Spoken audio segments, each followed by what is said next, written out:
Andrew, what other tech trends do you see that are important for us to think about? I think that the general just sort of data science, quantitative literacy is something that it comes out and manifests in the data privacy, but also I think just basic, like there's a graph on USA Today and how many Americans misinterpret that. And so as the quantitative complexity increases, how are we either preparing students as well as helping adults make sense of an increasingly quantitative world? Other tech trends you want to underscore? Shout it out. Just a question about like learning management systems that could be universal for districts, so that regardless of what you're using, and I'm not just talking about assessments, but adaptive software, and depending on what they're doing, that could take in all that data, and then for that district, or you give that student a profile of what they've become.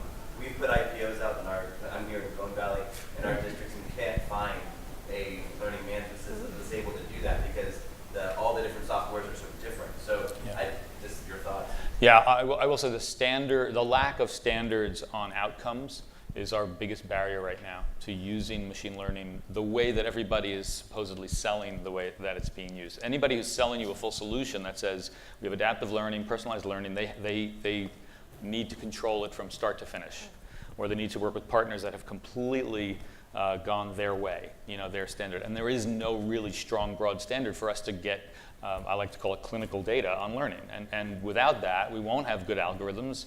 We won't be able to tweak it and watch it grow, and we'll never be able to train machines, I think, to do adaptive learning across all the incredible number of awesome learning tools that are being introduced. And so I do think that's a basic fact that we have to fix as an industry. And I think it can be driven from schools, and I don't think it needs to be a standards body necessarily, but it has to have that same effect, and it has to happen fast. So we had a breakfast on interoperability this morning, Project Unicorn. If you want to learn more about it, projunicorn.org. A lot of us think that we need some agreement on we need access to data, first of all, and districts ought to sign the Unicorn Pledge to get access to their data. But then we need new ways to combine data from multiple systems, to be able to combine formative assessment and assessment results from both inside and out of school. So there aren't any platforms that can do that today. Other tech trends you want to underscore before we leave this section? Yes? Effective computing, motion computing, and then where AI is able to incorporate AI in motion and being able to recognize emotions in others and respond that as well. Okay, recognize emotions. Well, right, and building emotions into smart machines. Okay. How far along are we on that, Elijah?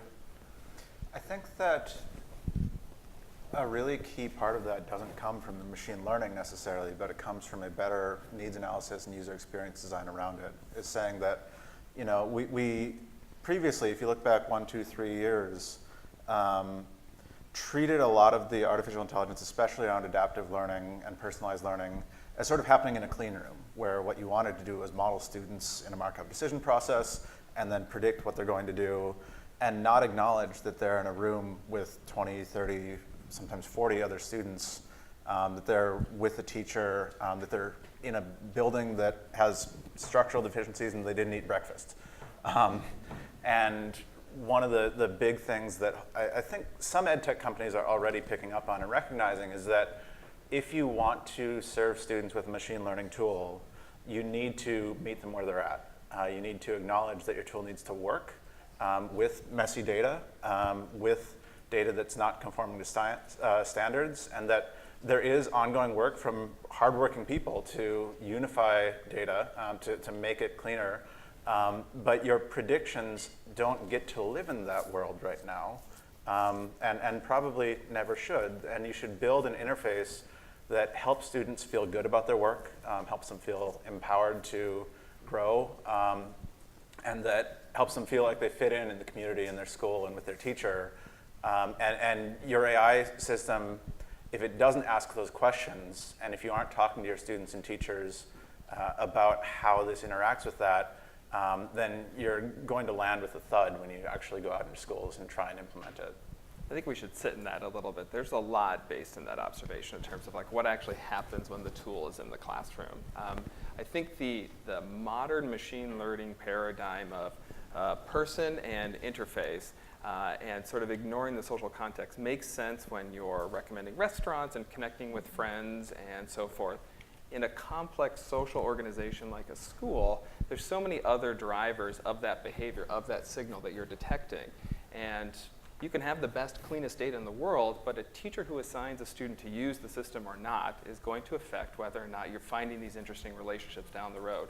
So this exogenous force that is the teacher is so salient in any of these analytics that one is able to do, either on the research side and then finally at the application level, that I think a lot of the metaphors that we take from other industries really fall apart quite quickly when you actually put one of these things in a classroom with students with sticky hands and all that stuff. Like there's a lot that leads to those signals that you're hoping to find that you don't actually have good measures of. Yeah, and I would add too, I think the one thing the piece, and Andrew, I think you touched upon this a little bit, is that we keep forgetting the most important factor in a classroom, right? And it is that teacher, and we're making assumptions that teachers are going to welcome AI, right? So the idea is if AI is coming into a classroom, right, it has to be something, to Elijah's point, it has to be simple and it has to work. And so often we implement products in our schools that simply, when implemented, don't work the way they're intended. And so in order for our teachers to really buy into this, and our families, because the parents are the other piece to this, right? We hit value systems that are going to kind of start to conflict slightly. So as we start to look at AI systems in education, we've really got to look at the culture and the SEL, not only of our students, but of our families and our teachers, because there is great fear that technology will replace teachers, although I don't subscribe to that in the slightest. I do think that's a real challenge. All right, I want to bring section 1 to a close, but I'm going to especially ask Jonathan and Elijah a question. When we look at the combination of machine learning and big data and enabling technologies, robotics, CRISPR scanners, there seems to be every indication that we're going to continue to see exponential growth, right? Even if Moore's law starts to peter out, is it fair? We've got plenty of room still, yeah. Is it fair to say that the rate of change is going to speed, not slow? Is that fair? You know, the rate of change has been so fast that I would argue that that the pace has changed or will change, even before computing. Right. I just think change is always there. I think one of the things that I think we jump to the conclusion, I think even here, is that machine learning can be applied to the role of the teacher in teaching the student, and we're still not. So even if we had that, let's say we had the perfect machine learning that some would argue, oh wow, this is almost as good as that teacher. Imagine, you know, okay, let's just go to there for a second.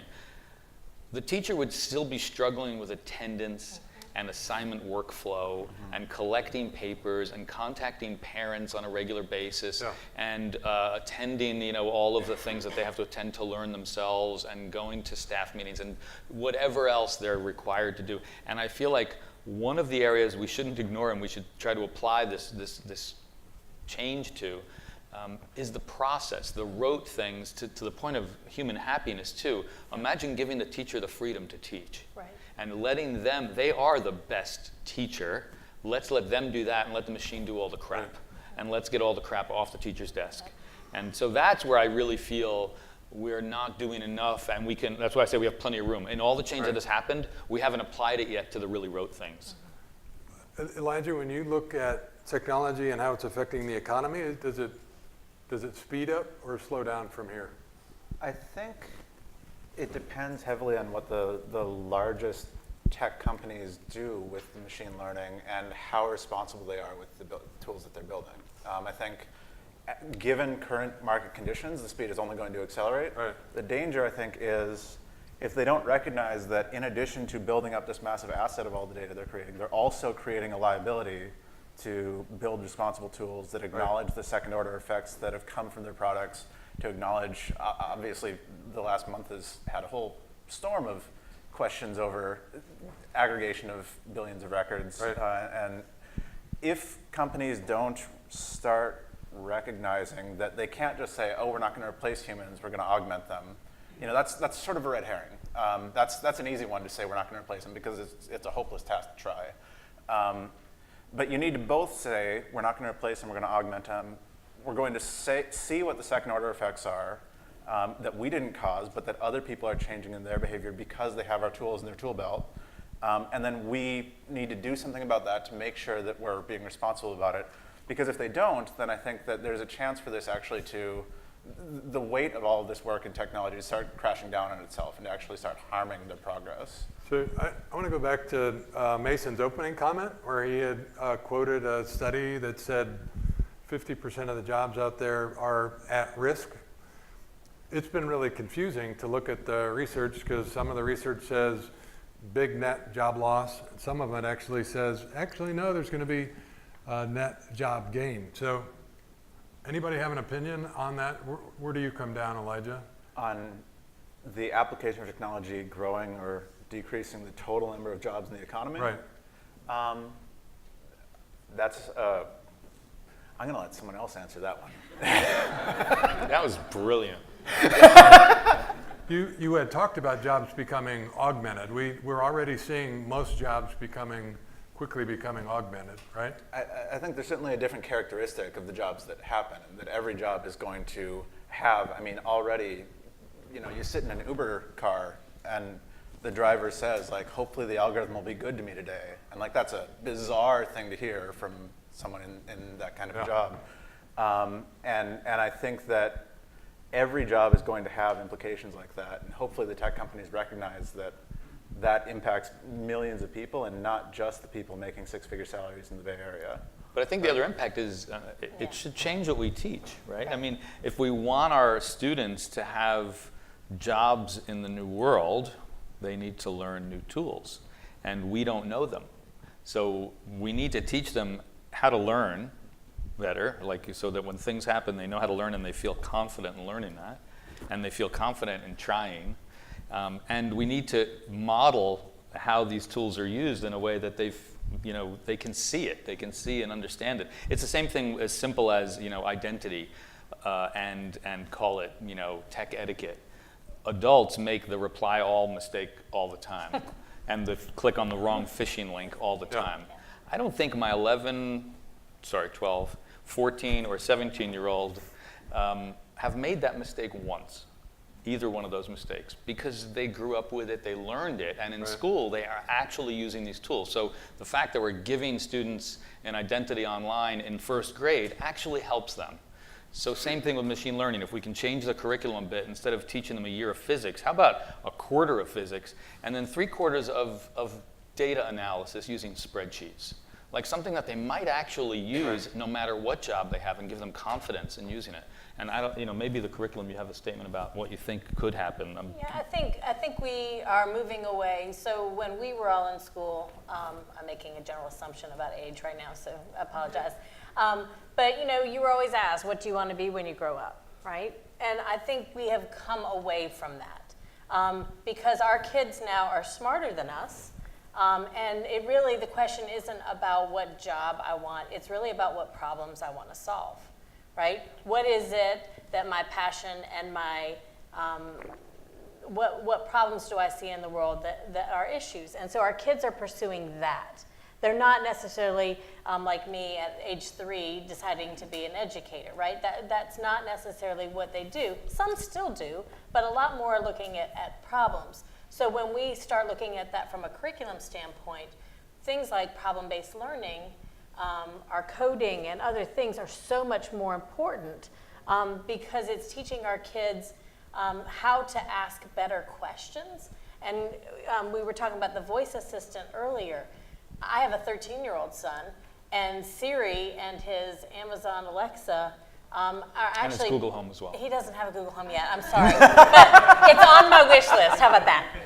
Sorry. And for that reason, I'm out. I know, sorry. No, but when we start looking at voice assistants, right, we start to enable our kids who are struggling with literacy, right, who can't read and write in a great way, but we can talk. And so it gives our kids the ability to ask better questions.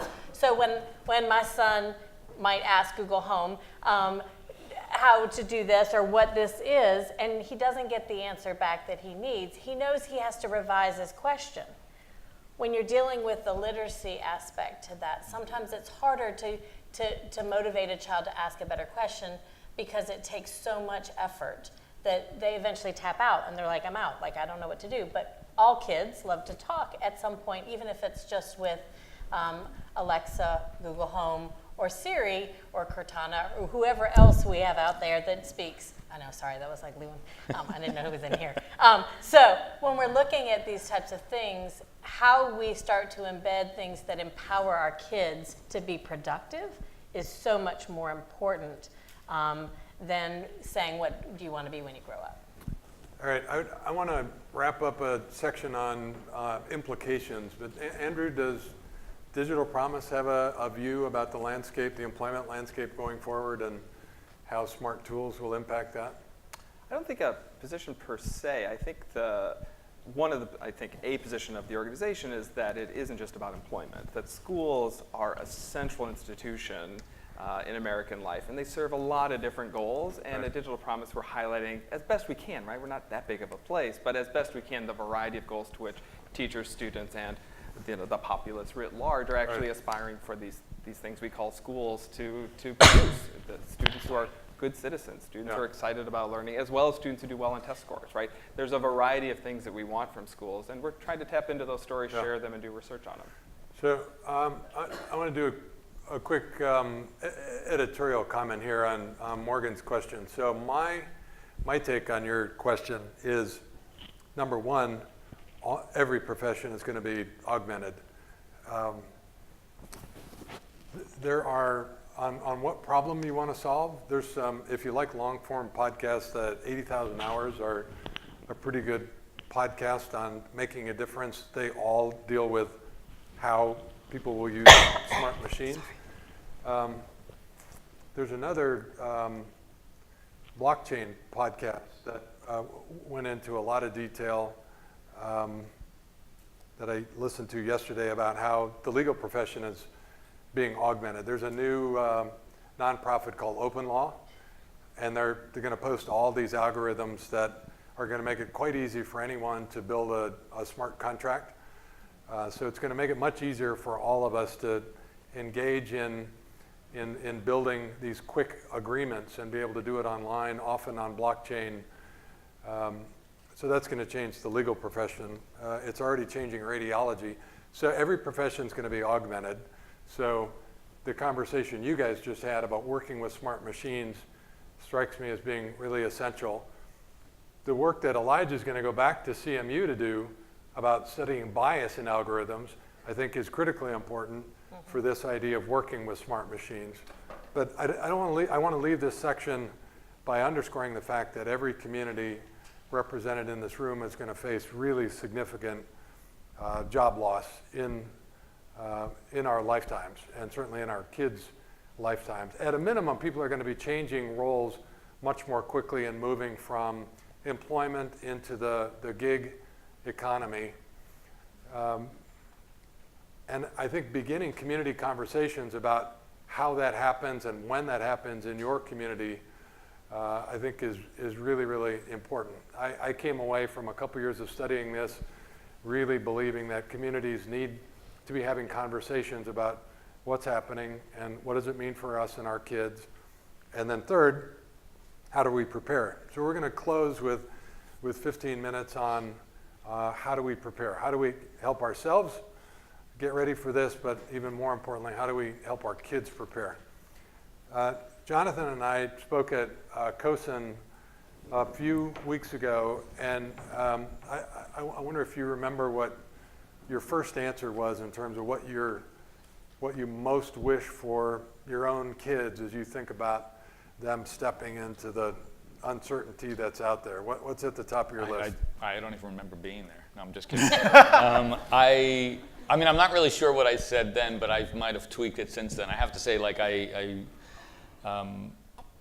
really believe in teaching resilient skills that are fungible, that are not necessarily just subject-based. You can learn them through subjects, but for me, the 4 C's really come into play, right? Collaboration, creativity, communication, and critical thinking. And those are things that I know as a professional I hire for. That's what I look for when I interview someone. I don't ask them facts. Yeah. I ask them to solve But a problem. You talked about a 5th C. Yes, a couple weeks so ago. it's funny. I didn't call it that when we spoke, but now I'm talking about it as basically the 5 C's.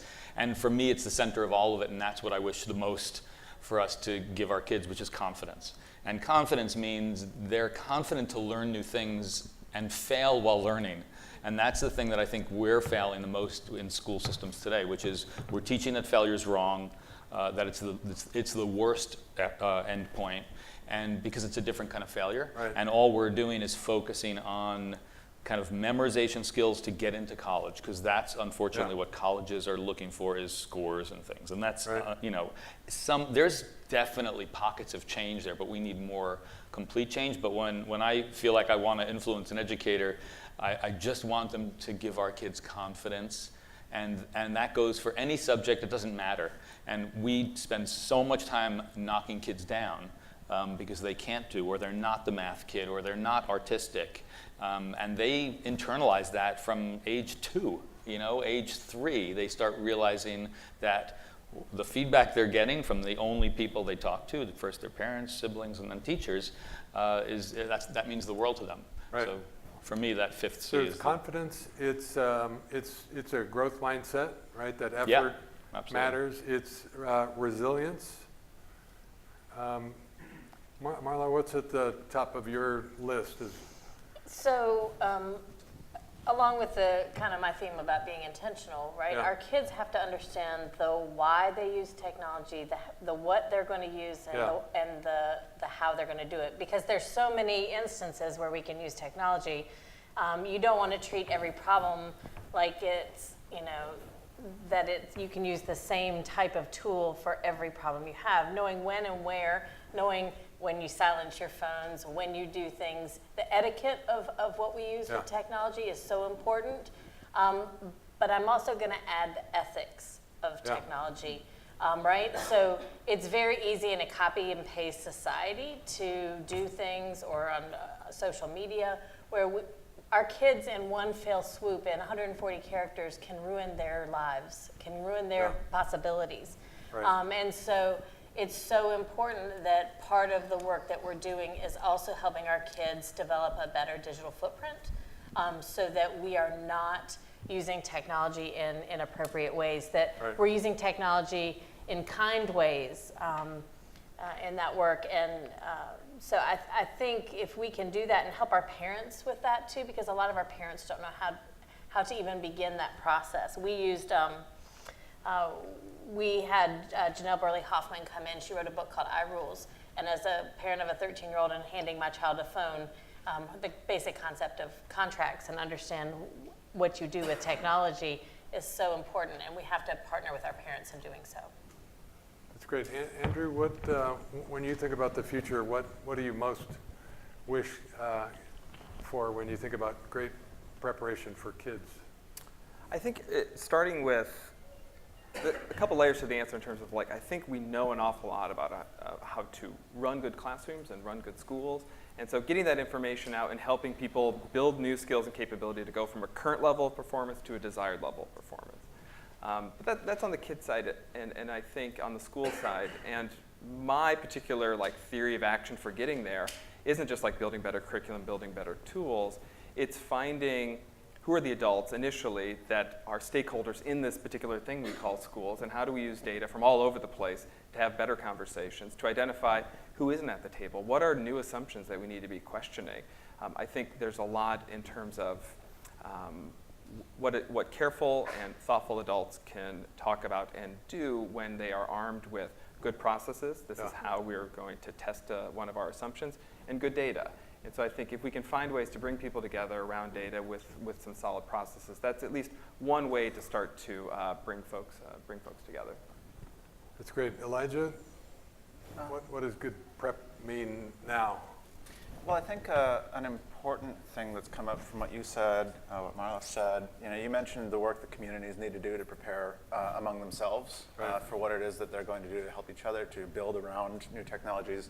And you mentioned the importance of individual responsibility and thinking through sort of future actions and ethics. What I worry about, especially for people like me and like you and like many people in this room, is that puts a lot of the onus of responsibility on the individuals that are affected by the technology. To see it coming at them, there's a wave coming and they'd better like prep. And it treats the Google, Microsoft, Apple, Turnitin, everyone, from billion-dollar companies to our size down to startups, as sort of these independent actors, like it's the weather, it's just gonna happen. Right. And what that sort of fails to acknowledge is that those companies are made up of people like me that are at desks and that code it themselves, and they are also responsible for having these communities with each other and thinking about, as we build this tool, what's going to happen. And they should be talking about what's going to happen in the communities that are impacted by them, partially because they should be drawing their employees from those communities. And I think that if you don't take that into account, then you get to shirk a lot of the responsibility away from the tech company and onto the individual. And that seems like a cop-out for me and for others like me. Right. So I would underscore a couple of things that they just mentioned. When I think about building confidence and about what problem do you want to solve, that suggests to me project-based learning or extended challenges, right? Both helping young people understand what their superpowers are and what passions they most care about, and then helping to introduce them to those problems in their community. So it's big extended challenges where you have the opportunity to fail and fall down and get back up. It's understanding that every problem and every opportunity in the world now is computational, and that there's a big data set associated with that. So the data skills, so wrangle a big data set, clean it up, and then figure out which tool to aim at that data set. Finally, I'd say entrepreneurship. So Kauffman Foundation is the most important advocate of entrepreneurship in America. We're all entrepreneurs from here on out, whether you're working in a company or in a school or you're in the freelancer gig economy. Everybody needs to be able to take initiative to frame an effort to deliver value to a set of clients, and so for me that's an important new priority. How about you? When you think about what good preparation is, I'd love to circle back to your idea of sort of managing your own well-being. Do you think that's a new priority? I think it is. I think that as we get more and more tools to help us be augmented, I think it frees us up to actually focus on simple things. Yeah, I like that. Any other things that you would add to the list or that you want to ask the panel about? I guess I'd just like to hear, I'm Cheryl Abshire, I'm the Chief Technology Officer of the Calcasieu Parish Schools in Lake Charles, Louisiana, and I love the 5 C's, and I could probably, if we had a long time, talk about 5 more C's, make it 10 or 15 C's. Here's the handcuffs, Tom, and I know you're aware of this.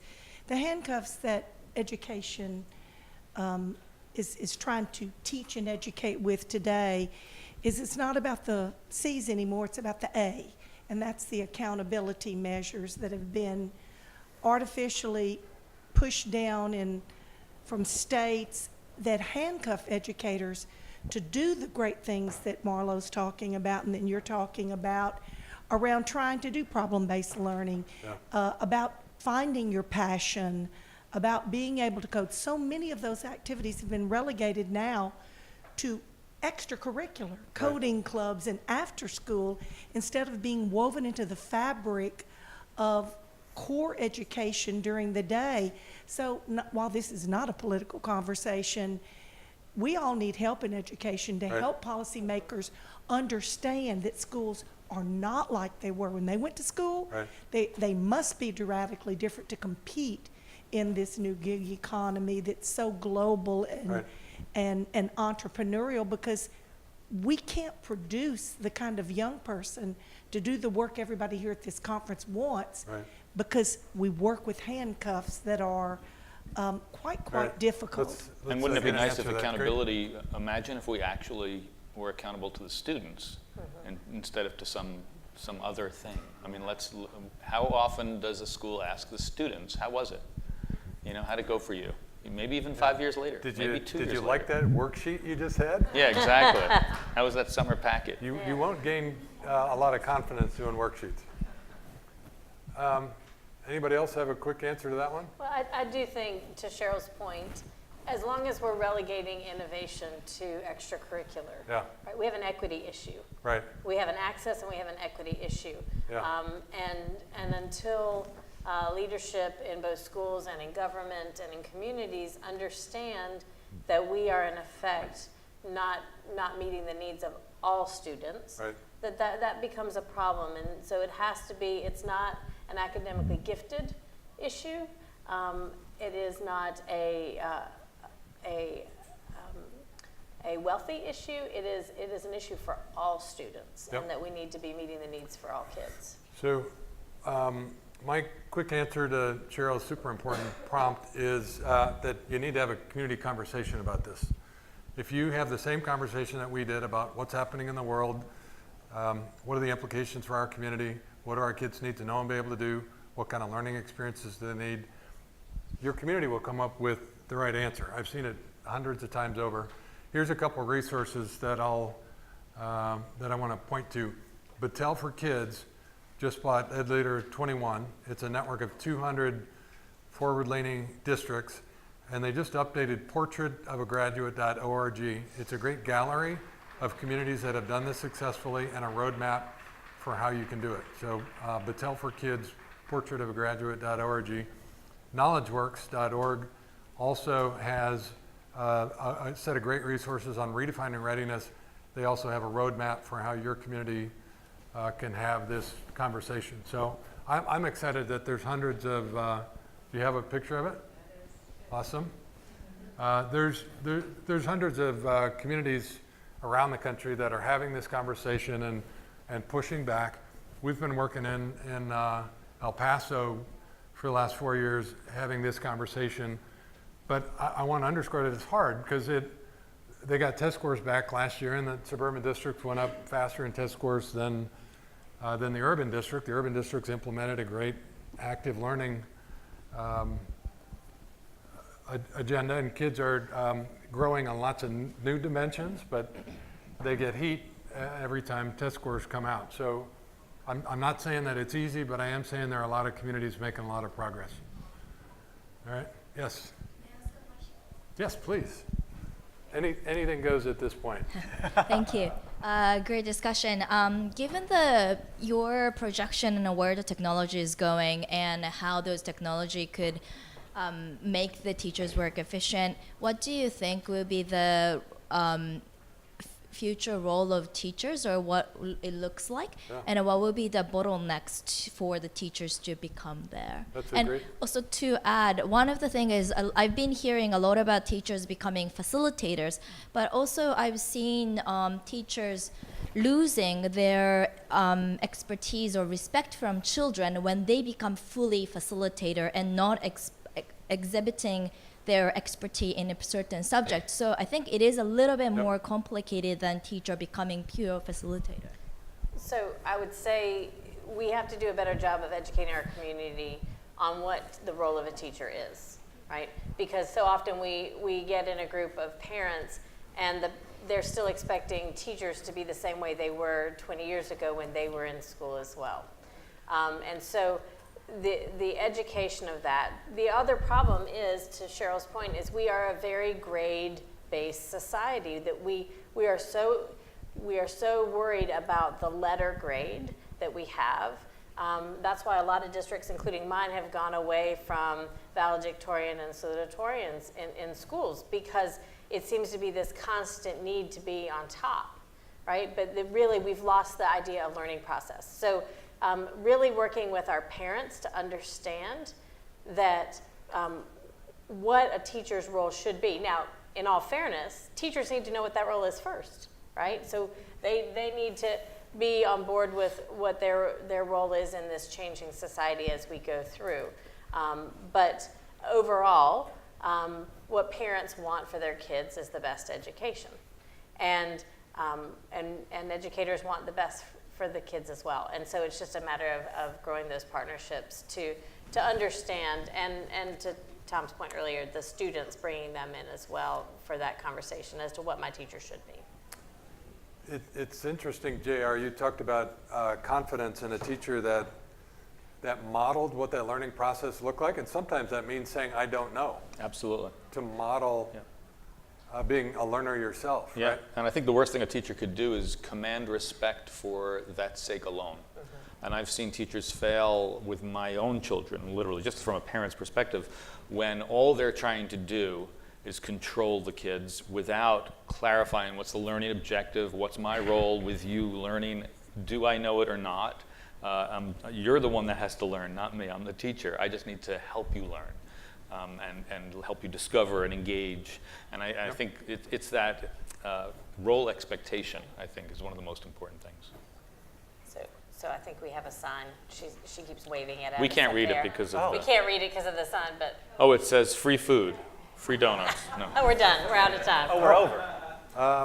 My answer to that is we're going to see a lot more schools working in networks where there's a common conception of what kids need to know, how they personalize learning, what the teacher's role is. So Better Together, it's a new book. It's out in June. You'll want to read it. Help me thank our panel.